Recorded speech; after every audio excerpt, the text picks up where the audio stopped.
بەپێی زانیاریەکانی پەیام پرۆژەی هەژماری من لە سلێمانی دەستی پێکردوتەوە و ڕاگرنتنیشی دەوترێت تەنیا بۆ بانگەشەی هەڵبژاردن بووە.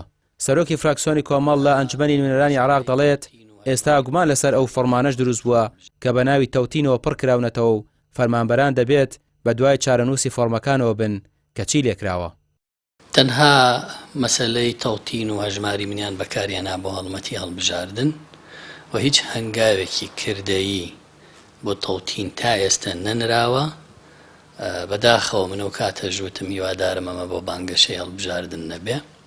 تا ئێستا حکوومەتی هەرێم لایەنە پێگەێنەرەکانی لەسەر هەژماری من سوورن و بە زۆریش بە خەڵکی پڕەکەنەوە بەردەوامیشن.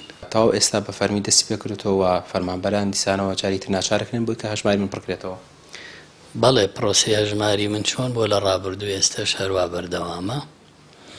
ئەگەر ناخەڵگە قە بپرسیەوە فۆرمەی بە ناوی تەوتین لە TBI پێیان پڕکردنەوە بە خێرایی و بە پەلە بە چەند شێوەیەکی جیاواز کو ئەنجامەکەی چی لێکرا. دەسەڵاتدارانی هەرێم تا ئێستا ڕێگرن لە تەوتینی موچە لە بانکە فیدراڵیەکان و ئەمەش کێشەکانی موچەی خۆڵتر کردوتەوە. پارتی وێکێتی ئامادە نین دەستبەرداری پرۆژەی هەژماری من بن چونکە بانکە ئەهلیەکانی خۆیان دەوترێت لەم پرۆسەیەدا قازانجێکی زۆر دەکەن و وا بە ئاسانی دەستی لێ هەڵ ناگرن.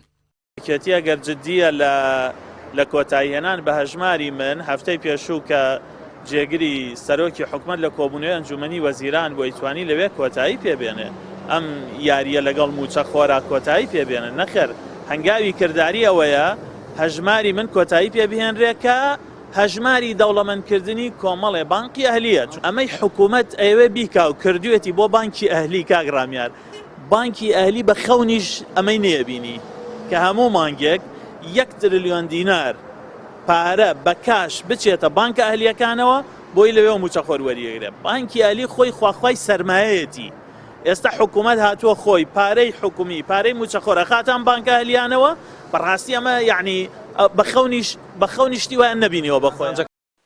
دەسەڵاتدارانی یەکێتی لە سنووری سلێمانی بۆ بانگەشەی هەڵبژاردن هەژماری منیان لە سلێمانی ڕاگرت بەڵام هێشتا کەف و کوڵی هەڵبژاردن نەنیشتۆتەوە. پرۆژەکە دەوترێت دەستی پێکردوێتەوە. شارەزایان دەڵێن ئەگەر لەگەڵ تەوتینی موچە لە بانکە فیدراڵیەکان بوونایە ئەوە هەرزوو لیستی ناوی موچەخۆرانیان بە فەرمی پێشکەش دەکرد و جێگری سەرۆکی حکومەت پاڵپشتی دەکرد. ڕامیار عوسمان کەناڵی پەیام سلێمانی.